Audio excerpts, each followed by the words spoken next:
Muy bien, vamos a continuar con las conferencias de manejo de urgencias en endoscopia digestiva. Está a cargo la jefe Tania Rueda Rodríguez, ella es enfermera egresada de la Universidad Javeriana y es enfermera de la unidad de gastroenterología de Clínica Universitaria Colombia en Bogotá. Buenas tardes para todos. Entonces, el día de hoy voy a abordar el tema de manejo de urgencias en procedimientos endoscópicos, también valores críticos, ¿vale? Entonces, de acuerdo a la matriz de valores críticos establecida por Clínicas Colsanitas para las unidades de gastroenterología, tenemos 4 situaciones consideradas valores críticos y que es importante abordar. El primero es la detección de cáncer en procedimientos realizados en gastroenterología, puntualmente en procedimientos diagnósticos. Tenemos sangrado gastrointestinal activo, obstrucción inminente, donde vamos a tener 2 situaciones puntuales, presencia de cuerpo extraño y vólvulos, y finalmente la colitis pseudomembranosa, puntualmente secundaria al mal procesamiento de los equipos. Entonces, en primer lugar, hablamos sobre detección de cáncer en procedimientos endoscópicos.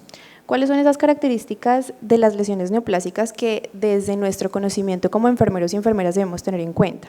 Hay 3 características relevantes. La primera es cuando estamos frente a la presencia de una masa, tal y como lo pueden evidenciar en la imagen, ¿vale? Morfológicamente hablando, tenemos una característica importante y es que este tipo de lesiones pueden ser tanto con bordes definidos o pueden ser lesiones planas.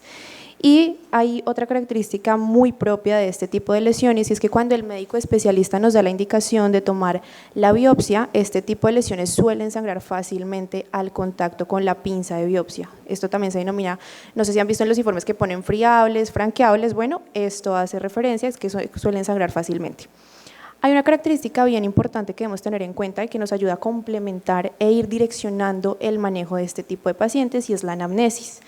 Antes de empezar el procedimiento, nosotros desde enfermería estamos desde el primer momento en que el paciente entra a sala de procedimiento y el médico empieza a hacer diferentes preguntas, por qué le deja la endoscopia, si se preparó correctamente. Entonces, por ejemplo, si estamos frente a un paciente con una clínica de pérdida de peso sin razón aparente, paciente con antecedente familiar de cáncer y desde una visión endoscópica vemos este tipo de lesiones, pues nosotros desde nuestros conocimientos ya podemos ir direccionando y encaminando el manejo de este tipo de pacientes. Hay 2 técnicas puntuales para este tipo de lesiones que nos van a ayudar a determinar la extensión de la lesión. La primera es la magnificación y cromoendoscopia química y digital, que es una de las últimas técnicas utilizadas por los especialistas, en la cual lo que hacen es desde una visión un poco más específica, determinar la extensión de la lesión. Y tenemos una prueba de infiltración en la cual lo que hacemos nosotros desde enfermería es asistir el procedimiento infiltrando ya sea con solución salina o azul de metileno la lesión con el fin de determinar si esta lesión eleva o no eleva. Hacia grandes rasgos, lo que se establece es que si la lesión eleva, estaríamos probablemente hablando de una lesión de detección temprana y que se puede abordar desde un manejo endoscópico. Pero si, por ejemplo, este tipo de lesiones no eleva, pues ya requeriría otro manejo por otro tipo de especialidad como cirugía general o coloproctología. Definitivamente todas estas características se van a complementar con unos estudios de extensión que se dejan en el mismo momento en el cual se identifica la lesión neoplásica. Entonces hablamos de paraclínicos, interconsultas y finalmente pues lo que nos va a determinar muy propiamente el tipo de lesión es el resultado de las biopsias. ¿Cuáles son los 3 tratamientos endoscópicos de elección para abordar este tipo de lesiones? Tenemos en primer lugar la polipectomía, que este tipo de procedimiento lo que hace es extraer ese tipo de lesiones que suelen ser generalmente pequeñas, muy diferenciadas de la mucosa. Tenemos la mucosectomía, que como su nombre lo indica, ya la lesión es un poco más extensa, ya ha abarcado gran parte de la mucosa o una parte de la mucosa, y tenemos la disección endoscópica de la submucosa, que definitivamente es uno de los procedimientos más complejos al momento de abordar este tipo de lesiones. Aquí quiero hacer una aclaración, no necesariamente la polipectomía y la mucosectomía van encaminadas únicamente al tipo de lesiones neoplásicas, ¿vale? También se extraen lesiones benignas. Por otro lado, la disección endoscópica de la mucosa sí se centra en ese tipo de lesiones cancerígenas que se pueden abordar desde un manejo endoscópico. La disección endoscópica, pues en este caso, el paciente va a necesitar mayor tiempo de sedación en sala, a veces se suele hacer este tipo de procedimiento bajo anestesia general y requiere pues de unos conocimientos un poco más avanzados, sobre todo en la manipulación de los insumos, porque sí definitivamente utilizamos unos insumos especiales. que ya más adelante el doctor Preciado les va a hablar un poco más de estos insumos para que los conozcamos. Desde el rol de enfermería tenemos dos tipos de funciones.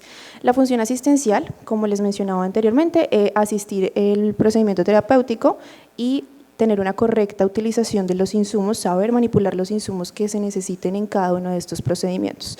Y nosotros tenemos un papel bastante relevante y es en la toma y el procesamiento de las biopsias o en el caso de procedimientos terapéuticos de la muestra anátomo-patológica, ¿vale? Entonces, marcar correctamente la muestra, llevar la patología dentro del tiempo establecido por la institución con el fin de garantizar un resultado confiable al momento que salga el resultado de la biopsia. En relación con la función administrativa, puntualmente pues este es un ejercicio un poco más de las jefes, pero pues en general el equipo de enfermería debe estar muy enterado de qué hacer cuando tenemos un paciente con una lesión neoplásica identificada. Lo primero es claramente reportar a la ruta oncológica de acuerdo al protocolo institucional. Puntualmente en la clínica donde yo trabajo lo que hacemos es, una vez captado el paciente, nosotras le informamos a la jefe de la unidad de tumores gastrointestinales y de ahí ya el paciente hace parte de la ruta oncológica, en donde les vamos a ayudar sobre todo con el agendamiento de procedimientos posteriores, con el fin de garantizar una atención oportuna en todos los procedimientos e interconsultas que requiera posterior a la identificación de la lesión. Eso en relación con la detección de cáncer. El segundo valor crítico que encontramos es el sangrado gastrointestinal activo. Aquí quise hacer una diferenciación importante y es que tenemos el sangrado gastrointestinal activo alto y bajo. Desde un punto anatómico, ¿cuál va a ser el punto de partida y que nos va a determinar si el sangrado es de origen alto o bajo? Es la unión esófago-yeyunal o también conocido como el ángulo de Treitz, ¿vale? Entonces, en relación con el sangrado de vías digestivas altas, podemos encontrar que puede haber una hemorragia manifiesta o una hemorragia oculta, y esto ¿cómo lo vamos a saber? Con las manifestaciones clínicas que ya les voy a mencionar. Teniendo en cuenta el punto anatómico que les acabo de mencionar también, entonces se establece que el sangrado superior puede provenir del estómago, el esófago y la primera parte del intestino delgado. ¿Cuáles van a ser las posibles causas que pueden ocasionar un sangrado digestivo alto? Tenemos las úlceras gástricas y duodenales, el síndrome de Mallory-Weiss, la gastritis hemorrágica, la esofagitis erosiva, las neoplasias y las ectasias vasculares. Quise señalar y destacar las varices esofágicas porque definitivamente, si bien las otras causas son relevantes, un sangrado de origen variceal es una de las causas más relevantes en las unidades de gastroenterología y que debemos actuar oportunamente frente a este tipo de sangrado, ¿vale? ¿Cuáles van a ser entonces las manifestaciones clínicas que podemos ver en un paciente con un sangrado gastrointestinal superior? Paciente con hematemesis, melenas, emesis en cuncho de café, y de acuerdo a la gravedad del sangrado vamos a tener un paciente con alteración hemodinámica que puede tener taquicardia, hipotensión e incluso alteración neurológica. Respecto al sangrado gastrointestinal de vías digestivas bajas, entonces es cualquier sangrado proveniente de una localización distal al ángulo de Treitz y según lo que nos dice los estudios es que tiene una mayor incidencia en población mayor y que una de las causas principales es que es la enfermedad diverticular de colon. ¿Cuáles son otras causas? Pólipos sangrantes, malformaciones vasculares, enfermedad inflamatoria intestinal. Y hay otras causas que son las causas farmacológicas, que tenemos ciertos grupos de medicamentos que nos pueden predisponer un sangrado gastrointestinal bajo. Tenemos los anticoagulantes, los AINES, los inhibidores de la recaptación de serotonina y las ASAs. Las manifestaciones clínicas, ¿cuáles van a ser? La hematoquesia, la rectorragia. Vamos a tener un paciente con una clínica probable de un dolor abdominal, tenesmo rectal en algunas ocasiones y nuevamente de acuerdo a la gravedad a la gravedad del sangrado vamos a tener una alteración hemodinámica con taquicardia, hipotensión y alteración neurológica. Aquí quiero detenerme y es que es muy importante diferenciar las melenas de la hematoquesia, porque a veces nos dicen, no, es que está con melenas, entonces uno ya pues desde su conocimiento sospecha que puede ser un sangrado gastrointestinal alto, pero resulta que no son melenas sino hematoquesia, entonces es importante tener como ese ojo un poquito más clínico y crítico respecto a las manifestaciones clínicas, porque somos nosotros quienes tenemos ese primer contacto con el paciente e identificamos de entrada cuáles son las manifestaciones de nuestro paciente. ¿Cuáles son las intervenciones endoscópicas de elección para abordar un sangrado gastrointestinal activo? Entonces, el primero es la inyección de cianocrilato o histoacril, en donde se le administra en el punto de sangrado al paciente, más o menos eso es como un pegante, así en palabras coloquiales, se le administra y lo que hace es actuar como hemostasia y detiene el sangrado. La ligadura de varices esofágicas, que puntualmente aborda el sangrado de origen variceal. Tenemos administración de adrenalina y alcohol puro, que también se ha demostrado que inyectando sobre el punto de sangrado, este tipo de medicamentos van a lograr detener el mismo. Y tenemos la administración de Clips Resolution, no sé si ya algunos aquí lo manejan, creo que sí, que los clips también lo que hacen es actuar como hemostasia y se disparan en el punto de donde está sangrando el paciente. Administración de cápsula endoscópica, que la doctora Gamba ya nos habló un poco más del tema. Si bien este procedimiento no es de elección para un paciente que esté con una urgencia endoscópica, sí es importante tenerlo presente para aquellos pacientes que no se les encuentra el foco de sangrado, que tienen una clínica de anemia, ya los datos que nos mencionó la doctora Gamba previamente, con el fin pues de también tener presente que es una de las intervenciones de elección al momento de abordar un sangrado gastrointestinal activo. Respecto a las intervenciones de enfermería, entonces también tenemos una función administrativa donde transversalmente siempre la matriz de valores críticos va a estar presente. Entonces, cuando en sala de procedimiento nos informen que hay un caso de sangrado gastrointestinal activo por diferentes causas, siempre debemos reportarlo en la matriz de valores críticos.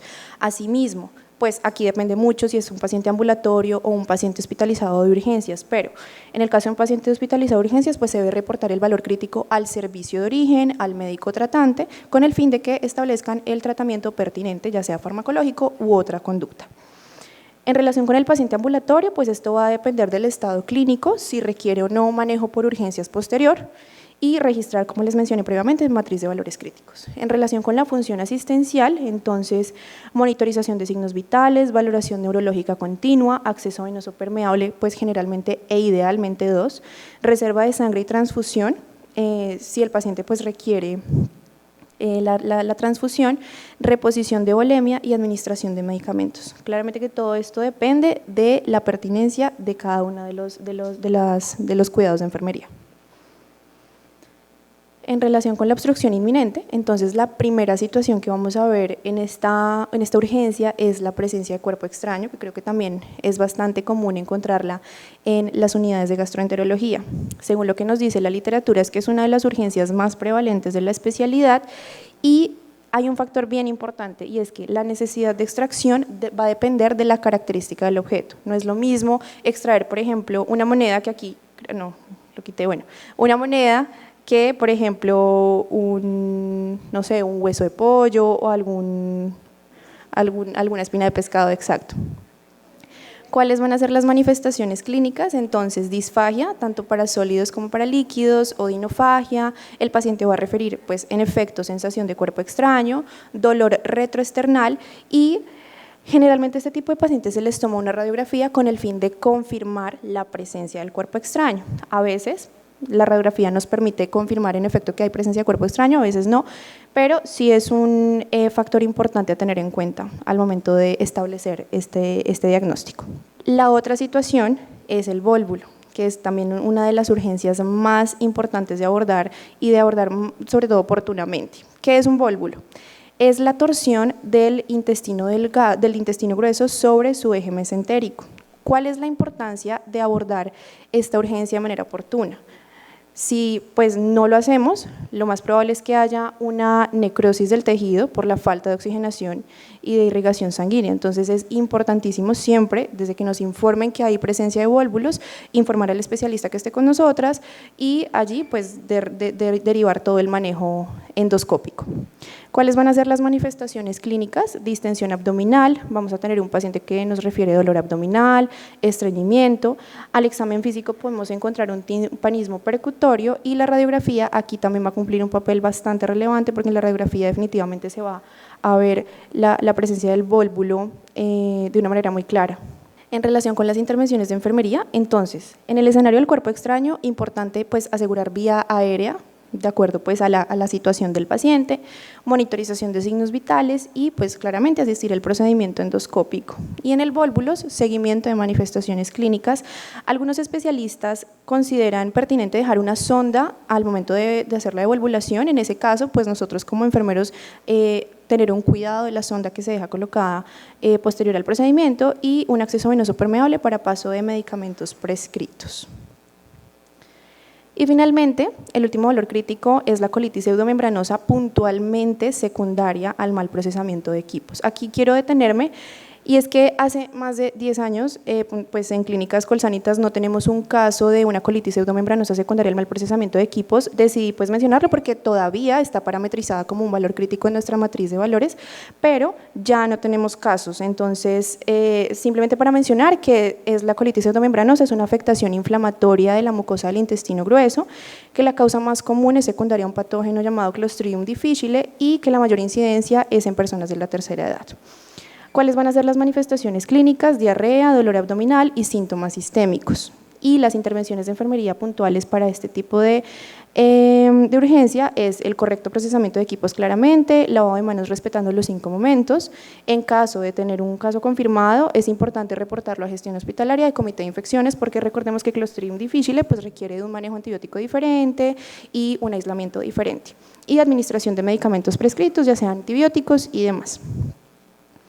Y ya para concluir, mencionar que en efecto el personal de enfermería es parte fundamental de la unidad de gastroenterología, que la identificación de los valores críticos permiten realizar intervenciones a tiempo que dan prelación a la vida del paciente y que los conocimientos que nosotros como enfermeros y enfermeras tengamos específicos van a tener como finalidad establecer una estrecha colaboración con el médico endoscopista para conseguir minimizar las complicaciones de la técnica, disminuir la posible ansiedad del paciente mediante una correcta información y aclarando las posibles dudas que se le planteen y proporcionándole en todo momento un ambiente donde se tenga en cuenta su privacidad, seguridad y bienestar.